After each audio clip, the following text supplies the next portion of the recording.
সুপ্রিয় শিক্ষার্থী, শুভ সকাল। কেমন আছো তোমরা? হ্যাঁ, নিশ্চয়ই ভালো আছো। আমিও ভালো আছি।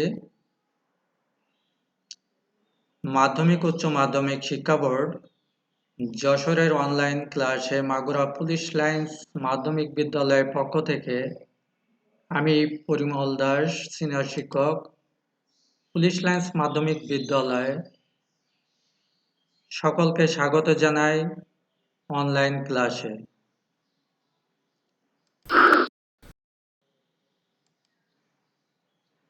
তো শিক্ষার্থী, তোমরা বই খাতা কলম নিয়ে ক্লাসের জন্য প্রস্তুত হও।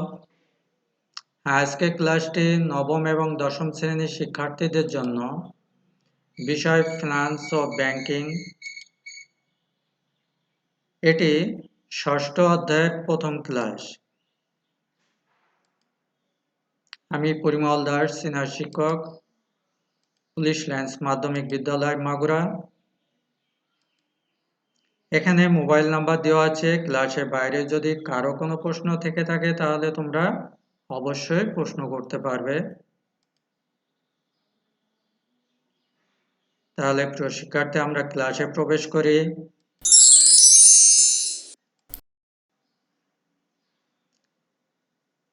নিচের ছবিগুলো ভালো করে দেখো এবং আজকে পাঠের বিষয় অনুধাবন করার চেষ্টা করো।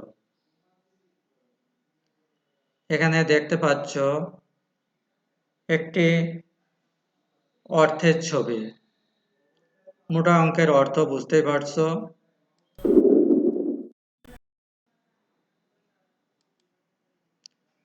তারপরে আরো দুটি ছবি দেখো। এটি অনেক বড় ধরনের শিল্প কলকারখানা বা ইমারতের ছবি দেখতে পাচ্ছ, যা তৈরি করতে যথেষ্ট পরিমাণ মূলধনের প্রয়োজন। এবং একটি সরঞ্জাম দেখতে পাচ্ছ, ফ্রিজ, যা প্রতিনিয়ত কেনা হয় না। তাহলে এই ছবিগুলো দেখে তোমরা কি অনুমান করতে পারবে যে আজকে পাঠের বিষয় কি হতে পারে?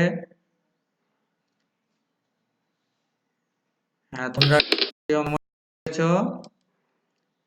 আশা করি সকলে বুঝতে পারছো যে আজকে পাঠের বিষয় কি হতে পারে। আজকে পাঠের বিষয় হচ্ছে মূলধন ব্যয় নির্ণয়। তাহলে শুরুতে দেখে নিই আমরা যে কোন কোন বিষয়গুলো আজকের পাঠ শেষে তোমরা জানতে পারবে।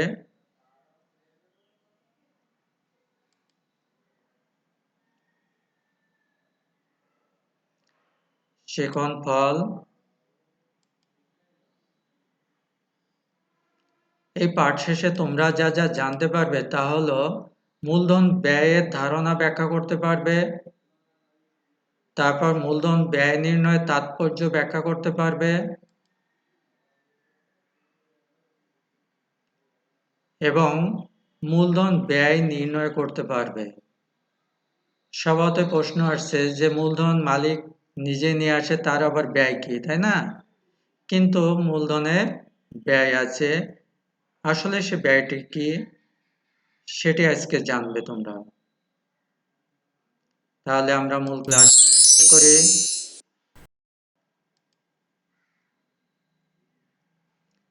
মূলধন ব্যয় বা মূলধন খরচ।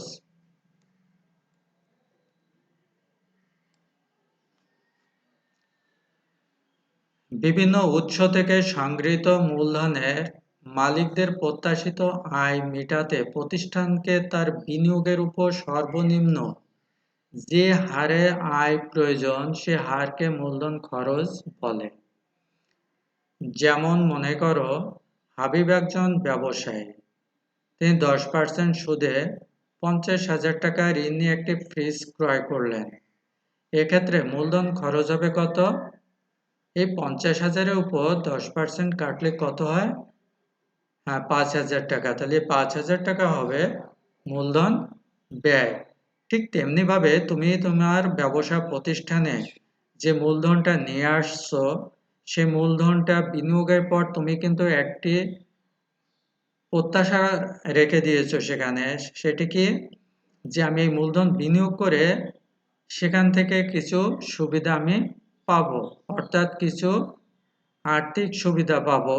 তাহলে তুমি যে আশাটা করছো এখানে, অর্থাৎ মনে করো তুমি 1,00,000 টাকা ব্যবসায় বিনিয়োগ করলে, তাহলে সেখান থেকে তুমি 10% মুনাফা প্রত্যাশা করছো। তার মানে 1 বছরে 1,00,000 টাকা 10% মানে 10,000 টাকা আসবে। তাহলে এই যে 10,000 টাকা তুমি বেশি পাচ্ছ, এটি কিন্তু ব্যবসা প্রতিষ্ঠানের জন্য একটি ব্যয়। কারণ তোমাকে 10,000 টাকা দিচ্ছে প্রতিষ্ঠান, তাহলে প্রতিষ্ঠানকে এই 10,000 টাকার চেয়ে বেশি উপার্জন করতে হবে। তাহলে এই যে 10,000 টাকা তুমি প্রতিষ্ঠানকে প্রদান করলে, মালিককে প্রদান করলে, এটি হচ্ছে মূলধন জাতীয় ব্যয়, মূলধন ব্যয়। তাহলে এখন বলো, মূলধন ব্যয় সম্পর্কে বুঝতে কি কারো কোনো সমস্যা আছে? সমস্যা থাকলে প্রশ্ন করো। প্রিয় শিক্ষার্থী, যেহেতু প্রশ্ন নাই, সেহেতু আমরা পরের স্লাইডে চলে যাই। এখন দেখব মূলধন ব্যয় নির্ণয়ের তাৎপর্য। প্রতিষ্ঠানের প্রয়োজনে অর্থায়নের সঠিক উৎস বেছে নেওয়া থেকে শুরু করে ব্যবসায়ের বিনিয়োগের সুযোগ বা প্রকল্পে মূল্যায়ন পর্যন্ত সব ক্ষেত্রে মূলধন খরচ প্রয়োগ করা হয়। নিম্নে মূলধন খরচ এর তাৎপর্য তুলে ধরা হয়েছে। তোমরা জানো, প্রতিষ্ঠানের আর্থিক ব্যবস্থাপনার বিভিন্ন সিদ্ধান্ত গ্রহণে মূলধন খরচ গুরুত্বপূর্ণ ভূমিকা পালন করে থাকে। কারণ প্রতিষ্ঠানের প্রয়োজনে অর্থায়নের সঠিক উৎস বেছে নেওয়া থেকে শুরু করে, অর্থাৎ কোন উৎস থেকে তুমি অর্থ নিচ্ছ, মালিক নিজস্ব তহবিল থেকে অর্থ নিয়ে আসতে পারে, আবার ঋণ করা অর্থ নিয়ে আসতে পারে। তাহলে এরূপ সঠিক উৎস, কোন উৎস থেকে অর্থায়ন করলে বেশি লাভ হবে বা মূলধনের খরচ কম হবে, সেটি কিন্তু বিশ্লেষণ করার দরকার হয়। অতএব নিম্নে মূলধন খরচের তাৎপর্য সম্পর্কে আলোকপাত করা হলো। এখানে দেখো, বিনিয়োগ সিদ্ধান্ত সংক্রান্ত তহবিল সংক্রান্ত যে খরচ হবে তা থেকে আয় বেশি করতে হবে, তা নাহলে সে বিনিয়োগ কিন্তু সফল হবে না। যেমন কারবারে 10% সুদের টাকা বিনিয়োগ করা হলো, এক্ষেত্রে কারবারটিকে লাভজনক হতে হলে 10% অপেক্ষা কিন্তু বেশি লাভ করতে হবে। কারণ কি, তুমি মনে করো তোমার প্রতিষ্ঠানের জন্য কিছু টাকা নিয়ে আসলে 10% সুদে, তাহলে প্রতিষ্ঠানের লাভ হোক আর না হোক, যে প্রতিষ্ঠান থেকে তুমি অর্থ নিয়ে এসছো সেই প্রতিষ্ঠানকে কিন্তু 10% সুদ তোমাকে অবশ্যই পরিশোধ করতে হবে। তাছাড়া মূল টাকা তো পরিশোধ করতেই হবে। তাহলে বুঝতে পারছো, তোমাকে যদি টিকে থাকতে হয়, তাহলে 10% উপার্জন করলেও কিন্তু তুমি টিকে থাকতে পারবে না। তাহলে সেক্ষেত্রে তোমাকে বিবেচনা করতে হবে যে তুমি যেহেতু 10% সুদ প্রদান করবে, তাহলে তোমাকে অবশ্যই 10% অপেক্ষা বেশি উপার্জন করতে হবে। যদি 10% অপেক্ষা বেশি উপার্জন করতে পারো, তাহলে তুমি ব্যবসায় সফলভাবে টিকে থাকতে পারবে, তা না হলে কিন্তু ব্যবসায় টিকে থাকতে পারবে না। তাহলে বুঝতে পারছো বিনিয়োগ সিদ্ধান্তের ক্ষেত্রে মূলধন ব্যয় কেন গুরুত্বপূর্ণ। এরপরে বলা হচ্ছে মূলধন কাঠামো সংক্রান্ত প্রতিষ্ঠানের যদি একাধিক উৎস থেকে অর্থ আনয়ন করা হয় তাহলে সেক্ষেত্রে যে উৎসে মূলধন খরচ কম সেখান থেকে অর্থ আনয়ন করা অধিক লাভজনক। পূর্বেই তোমাদের বলেছি যে একটা প্রতিষ্ঠানে কিন্তু অর্থ বিভিন্নভাবে নিয়ে আসা যায়। মালিক নিজস্ব তহবিল থেকে নিয়ে আসতে পারে, আত্মীয় স্বজনের কাছ থেকে ধার করে নিয়ে আসতে পারে, বা কোনো আর্থিক প্রতিষ্ঠান থেকে ঋণ নিতে পারে। তাহলে কোন ক্ষেত্র থেকে বা কোন উৎস থেকে অর্থায়ন করলে তাদের অপেক্ষাকৃত কম সুদ প্রদান করতে হবে, সেখান থেকে অর্থ নিয়ে আসাই লাভজনক, তাহলে এগুলো বিচার বিশ্লেষণ করে কিন্তু তোমাকে অর্থায়নের ব্যবস্থা করতে হবে।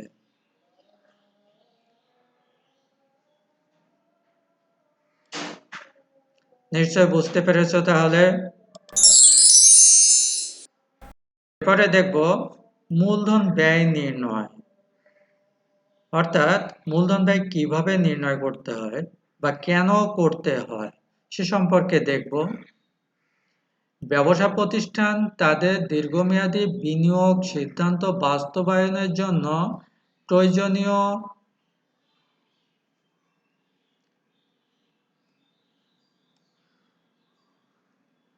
অর্থ সাধারণত দীর্ঘমেয়াদী তহবিলের উৎস থেকে সংগ্রহ করে থাকে। এসব দীর্ঘমেয়াদী তহবিলের মধ্যে দীর্ঘমেয়াদী ঋণ মূলধন, অগ্রাধিকার শেয়ার মূলধন, সাধারণ শেয়ার মূলধন এবং সংরক্ষিত আয় অন্যতম। এখানে কিন্তু 4টি খাতের কথা বলা হয়েছে। কি কি খাতগুলো তোমরা মনে রাখবে? দীর্ঘমেয়াদী ঋণ মূলধন, অগ্রাধিকার শেয়ার মূলধন, সাধারণ শেয়ার মূলধন এবং সংরক্ষিত আয়। এই 4টাই কিন্তু অন্যতম। সাধারণ অর্থে সরবরাহকারীরা তাদের বিনিয়োগকে যত বেশি ঝুঁকিপূর্ণ মনে করবে তাদের প্রত্যাশিত আয়ের হারও বেশি হয়ে থাকবে। কারণ তোমরা জানো যে প্রতিষ্ঠানে যত ঝুঁকি, অর্থাৎ ঝুঁকির মাত্রা যত বেশি সেই প্রতিষ্ঠানে আয়ের মাত্রাও কিন্তু তত বেশি হয়ে থাকে। কথাই বলে যে নো রিস্ক নো গেইন, মোর রিস্ক মোর গেইন, অর্থাৎ ঝুঁকি কম আয়ও কম, আর অধিক ঝুঁকি নিলে সেক্ষেত্র থেকে অধিক মুনাফা অর্জনের সম্ভাবনা বেশি থাকে। এখন সকলে তো সমান হারে ঝুঁকি গ্রহণ করতে রাজি থাকে না। তাহলে তোমাকে বিবেচনা আনতে হবে যে কোন খাত থেকে অর্থ আনয়ন করলে ঝুঁকি কম লাভ বেশি, সেরূপ খাত তোমাকে চিহ্নিত করতে হবে। তাহলে নিম্নে বিভিন্ন উৎসের মূলধন ব্যয় সম্পর্কে তুলে ধরা হয়েছে। এই যে বিভিন্ন মূলধনের উৎসের কথা বলা হয়েছে, 4টা উৎসকে প্রধান হিসেবে চিহ্নিত করা হয়েছে। কি কি আবার বলছি? দীর্ঘমেয়াদী তহবিলের মধ্যে দীর্ঘমেয়াদী ঋণ মূলধন, অগ্রাধিকার শেয়ার মূলধন, সাধারণ শেয়ার মূলধন এবং সংরক্ষিত আয়। এই 4টি খাত কিন্তু অন্যতম। এখন আমরা দেখব বিভিন্ন উৎসের মূলধন ব্যয় সম্পর্কে কি ধারণা অর্জন করা যায় সেটি দেখি। ঋণ মূলধন ব্যয়। ব্যবসা প্রতিষ্ঠানের ঋণ মূলধনের প্রধান উৎস হচ্ছে আর্থিক প্রতিষ্ঠান থেকে প্রাপ্ত ঋণ। এক্ষেত্রে আর্থিক প্রতিষ্ঠান কর্তৃক ধার্যকৃত সুদের হার ব্যবসা প্রতিষ্ঠানের জন্য মূলধন ব্যয় হিসেবে পরিগণিত হয়। কি বলছে? ব্যবসা প্রতিষ্ঠানের ঋণ মূলধনের প্রধান উৎস হচ্ছে আর্থিক প্রতিষ্ঠান থেকে প্রাপ্ত ঋণ। বিভিন্ন আর্থিক প্রতিষ্ঠান ঋণ দিয়ে থাকে, বিভিন্ন এনজিও দিয়ে থাকে, যেমন ব্র্যাক আছে, আশা আছে, এরকম বিভিন্ন প্রতিষ্ঠান আছে যারা বিভিন্ন হারে সুদে ঋণ প্রদান করে থাকে। এছাড়া বিভিন্ন ব্যাংকও ঋণ প্রদান করে থাকে। এখন দেখতে হবে এই ঋণের ক্ষেত্রে কোন খাত থেকে ঋণ নিলে বেশি সুবিধা পাওয়া যাবে। তা কর সমন্বয়কৃত মূলধন খরচ সমান কর পূর্ব ঋণ মূলধন ব্যয় গুণ মূলধন ব্যয়। কর সমন্বয়কৃত মূলধন খরচ সমান কি? আবার বলছি, কর পূর্ব ঋণ মূলধন ব্যয় গুণ ব্র্যাকেটে 1 মাইনাস কর হার। এই হলো সূত্র। সূত্রটা তোমরা লিখে নিতে পারো। ঠিক পরিষ্কার বোঝা যাচ্ছে না বিধায় আমি আবারও বলছি সূত্রটি, যে কর সমন্বয়কৃত ঋণ মূলধন ব্যয় সমান কর পূর্ব ঋণ মূলধন ব্যয় গুণ 1 ব্র্যাকেটে 1 মাইনাস কর হার। কর পূর্ব ঋণ মূলধন ব্যয় গুণ ব্র্যাকেটে 1 মাইনাস কর হার। এটি হচ্ছে কর সমন্বয়কৃত মূলধন খরচ নির্ণয়ের সূত্র। তাহলে তোমরা সূত্রটা লিখে নাও, কারণ অঙ্ক করতে গেলে কিন্তু তোমাদের সূত্রটি লাগবে। অর্থাৎ ঋণ মূলধন কিভাবে নির্ণয় করবে সেটি বের করার সূত্র কিন্তু এটি। তাহলে ঋণ মূলধন ব্যয় বের করতে গেলে তোমার কি কি লাগছে? কর পূর্ব ঋণ মূলধন ব্যয় লাগছে এবং কর হার লাগছে। দুটো জিনিস থাকলে তুমি কর সমন্বয়কৃত ঋণ মূলধন ব্যয় নির্ণয় করতে পারবে। তাহলে আমরা এখন একটি উদাহরণ দেখি।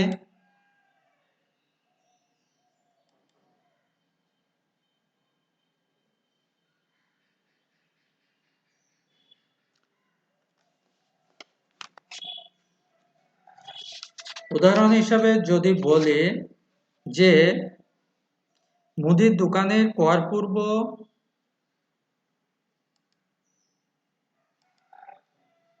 মুদির দোকানের কর পূর্ব ঋণ মূলধন খরচ 15% কে 30% কর হার দিয়ে যদি সমন্বয় করা হয়, তাহলে কর সমন্বয়কৃত ঋণ মূলধন খরচ হবে কত?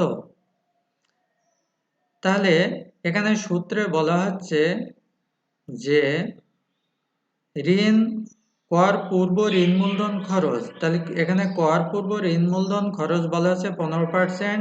একে কি করতে হবে? 1 মাইনাস কর হার। কর হার হলো 30%। তাহলে 1 মাইনাস 30% কে ভাঙালে পাওয়া যায় 0.3। 0.3 1 থেকে যদি বিয়োগ করা যায় তাহলে হবে 0.7 বা 0.70। তাহলে 15% কে 0.7 দিয়ে গুণ করলে পাওয়া যাবে 10.50। তাহলে কর সমন্বয়কৃত ঋণ মূলধন খরচ হবে 10.50। তাহলে এভাবে খুব সহজে তোমরা কিন্তু ঋণ মূলধন ব্যয় নির্ণয় করতে পারবে। কি পারবে না? হ্যাঁ, আশা করি তোমরা বের করতে পারবে। তাহলে প্রিয় শিক্ষার্থী, এখন আমরা দেখব অগ্রাধিকার শেয়ারের ব্যয় কিভাবে নির্ণয় করতে হয়। হ্যাঁ, অগ্রাধিকার শেয়ারের মালিকরা নির্দিষ্ট হারে অনির্দিষ্ট সময়ের জন্য লভ্যাংশ পেয়ে থাকে।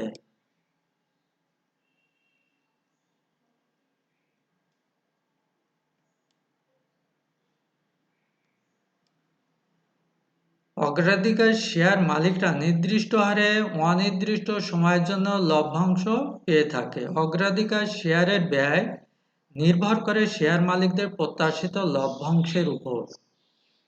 অগ্রাধিকার শেয়ারের লভ্যাংশ এবং শেয়ার বিক্রি থেকে প্রাপ্ত অর্থের অনুপাত নির্ণয় করলে অগ্রাধিকার শেয়ারের ব্যয় পাওয়া যায়। তাহলে অগ্রাধিকার শেয়ারের ব্যয় নির্ণয় করতে তোমার দুটো জিনিস লাগছে। কি কি লাগছে? শেয়ার মালিকদের প্রত্যাশিত লভ্যাংশ, অর্থাৎ শেয়ার মালিকরা কতটুকু লাভ আশা করছে। আরেকটা লাগবে কি? শেয়ার বিক্রয় থেকে প্রাপ্ত অর্থ, অর্থাৎ শেয়ার বিক্রির পরে মানুষ যা আশা করে সব সময় পেতে পারে। মানুষ মনে করো তুমি আশা করছো এই পণ্য থেকে 10% মুনাফা পাবে, কিন্তু আসলে 10% তো নাও হতে পারে, তাই না? তাই বলা হচ্ছে শেয়ার মালিকদের প্রত্যাশিত লভ্যাংশকে শেয়ার বিক্রয় থেকে প্রাপ্ত অর্থ দিয়ে ভাগ করে যা হবে তাকে 100 দিয়ে গুণ করলে অগ্রাধিকার শেয়ারে ব্যয় পাওয়া যাবে। তাহলে বুঝতে পারছো অগ্রাধিকার শেয়ারে ব্যয় নির্ণয় করা খুব একটা জটিল বিষয় না। তোমার অগ্রাধিকার শেয়ার ব্যয় বের করতে গেলে দুটো জিনিস লাগবে যা উদ্দীপকে দেওয়া থাকবে। কি কি থাকবে? শেয়ার মালিকদের প্রত্যাশিত লভ্যাংশ এবং শেয়ার বিক্রয় থেকে প্রাপ্ত অর্থ। এই দুটো যদি পাওয়া যায় তাহলে তুমি সহজে অগ্রাধিকার শেয়ারের ব্যয় নির্ণয় করতে পারবে। তাহলে আমরা একটি উদাহরণ দেখতে পারি। তোমরা সূত্রটি উঠিয়ে নাও।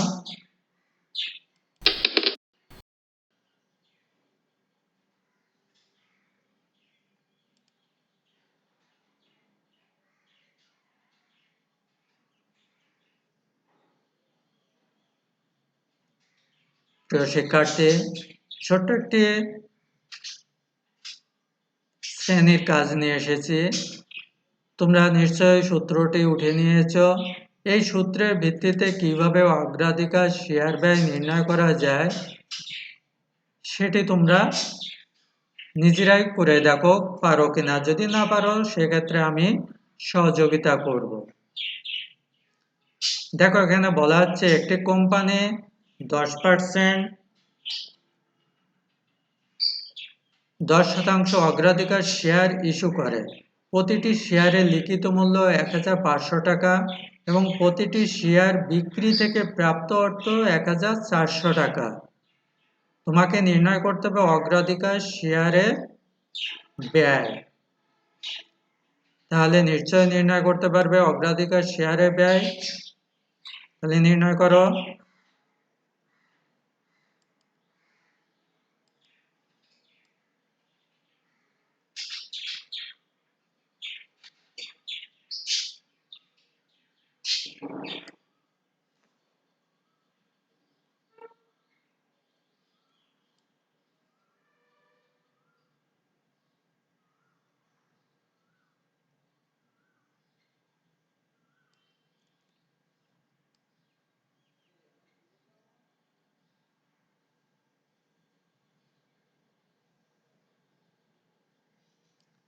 তো শিক্ষার্থী নিশ্চয় হয়ে গেছে তোমাদের।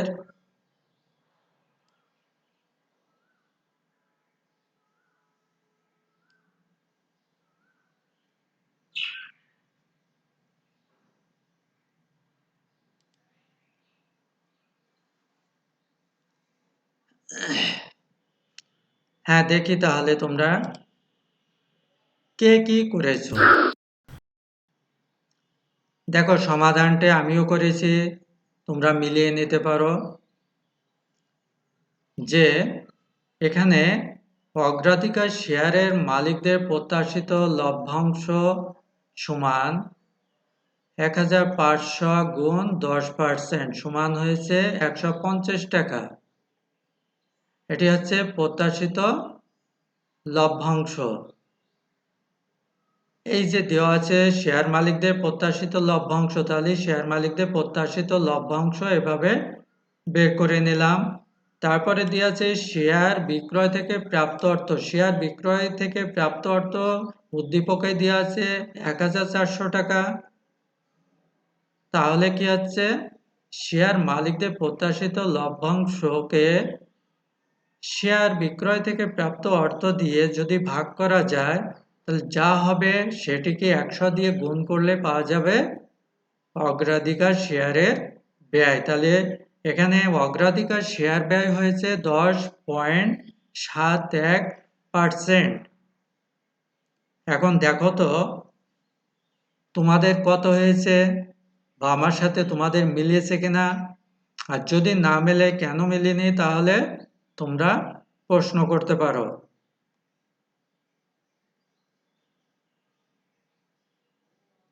হ্যাঁ প্রিয় শিক্ষার্থী, নিশ্চয় মিলেছে। তাহলে ধন্যবাদ তোমাদের।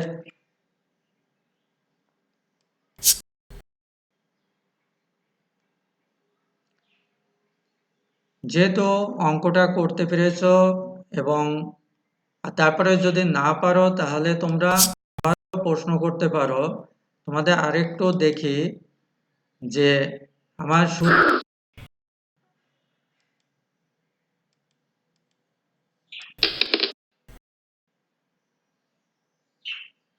কাজে কি বলা হয়েছিল, যে বলা হচ্ছিল যে অগ্রাধিকার শেয়ার মালিকরা নির্দিষ্ট হারে অনির্দিষ্ট সময়ের জন্য লভ্যাংশ পেয়ে থাকে, আর অগ্রাধিকার শেয়ারের ব্যয় সমান আছে শেয়ার মালিকদের প্রত্যাশিত লভ্যাংশ। তাহলে দেখো, প্রত্যাশিত লভ্যাংশ যদি পাওয়া যায় এবং শেয়ার বিক্রয় থেকে প্রাপ্ত অর্থ পাওয়া যায়, তাহলে মান নির্ণয় করতে খুব একটা সমস্যায় পড়ার কথা নয়। তাহলে সূত্রটি নিশ্চয়ই লেখা আছে, তোমাদের কাজটি দিয়েছে, দেখো কাজটি দিয়েছিলাম, একটি কোম্পানি 10% অগ্রাধিকার শেয়ার ইস্যু করে প্রতিটি শেয়ারের লিখিত মূল্য 1500 টাকা এবং প্রতিটি শেয়ার বিক্রয় থেকে প্রাপ্ত অর্থ হলো 1400 টাকা। তাহলে এই তথ্যের ভিত্তিতে অগ্রাধিকার শেয়ার ব্যয় নির্ণয় করতে হবে। তাহলে প্রশ্নটা নিশ্চয় উঠিয়ে নিয়েছো এবং সমাধানও করেছো। উত্তরের সাথে যদি তোমাদের কারো না মিলে থাকে, তাহলে কেন মিলেনি তোমরা প্রশ্ন করতে পারো।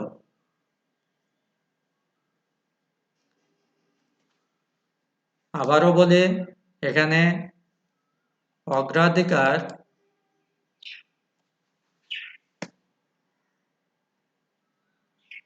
শেয়ারের মালিকদের প্রত্যাশিত লভ্যাংশ সমান কত হয়েছে, 1500-কে 10% করলে হয় 150 টাকা।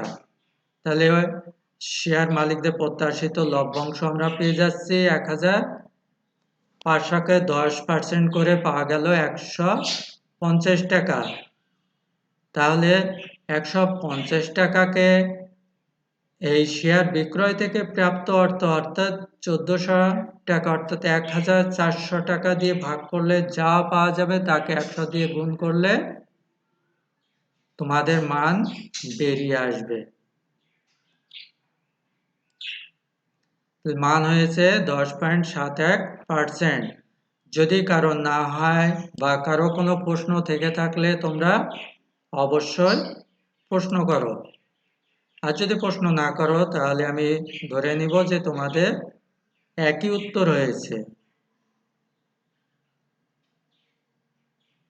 হ্যাঁ প্রিয় শিক্ষার্থী, নিশ্চয়ই হয়েছে তোমাদের। ধন্যবাদ সকলকে।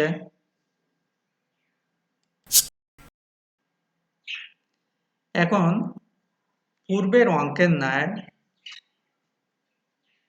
তোমাদের জন্য একটি বাড়ির কাজ নিয়ে এসেছি। কাজটা তোমরা উঠিয়ে নাও। একটি কোম্পানি 10% অগ্রাধিকার শেয়ার ইস্যু করে প্রতিটি শেয়ারের লিখিত মূল্য 1000 টাকা এবং প্রতিটি শেয়ার বিক্রয় থেকে প্রাপ্ত অর্থ 950 টাকা। তোমরা প্রশ্নটি উঠিয়ে নাও। দেখো, আগে যে কাজটি, শ্রেণীর যে কাজটি তোমাদের দিয়েছিলাম, সেই কাজটির সাথে হুবহু একই রূপ আছে, একই মিল আছে।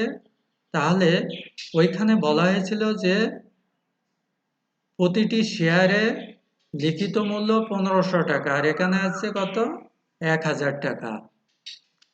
ওইখানে ছিল প্রতিটি শেয়ারে বিক্রয় থেকে প্রাপ্ত অর্থ 1400 টাকা, এখানে আছে 950 টাকা। পার্থক্য হলো এইটুকু। তাহলে নিশ্চয় তোমরা পারবে।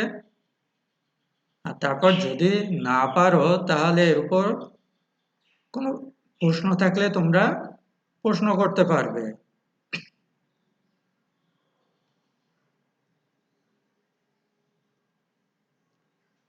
হ্যাঁ প্রিয় শিক্ষার্থী, নিশ্চয় উঠানো হয়ে গিয়েছে। ধন্যবাদ। তাহলে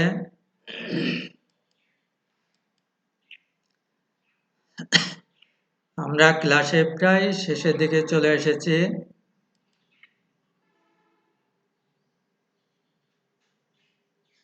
তাই সকল শিক্ষার্থী এবং সম্মানীয় অভিভাবক যারা এতক্ষণ ধরে অনলাইন ক্লাসে উপস্থিত ছিলে প্রত্যেককে জানাই পুলিশ লাইন্স মাধ্যমিক বিদ্যালয় মাগুরার পক্ষ থেকে স্বাগত এবং ধন্যবাদ। পরিশেষে জানাই ধন্যবাদ যে তোমরা প্রিয় শিক্ষার্থী, তোমরা এভাবে ক্লাসগুলো উপভোগ করতে থাকবে এবং সকলে ঘরে থাকবে।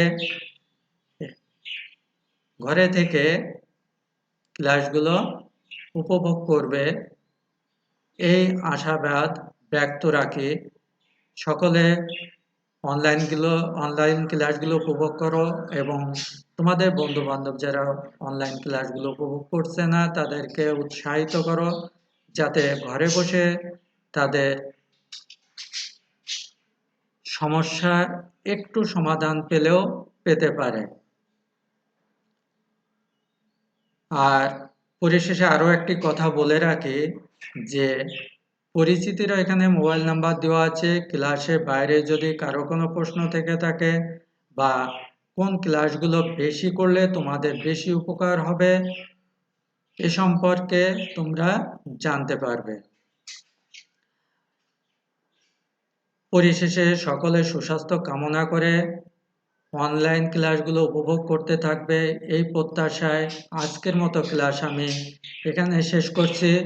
সকলে ভালো থাকো, সুস্থ থাকো এবং অনলাইন ক্লাসগুলো উপভোগ করতে থাকো।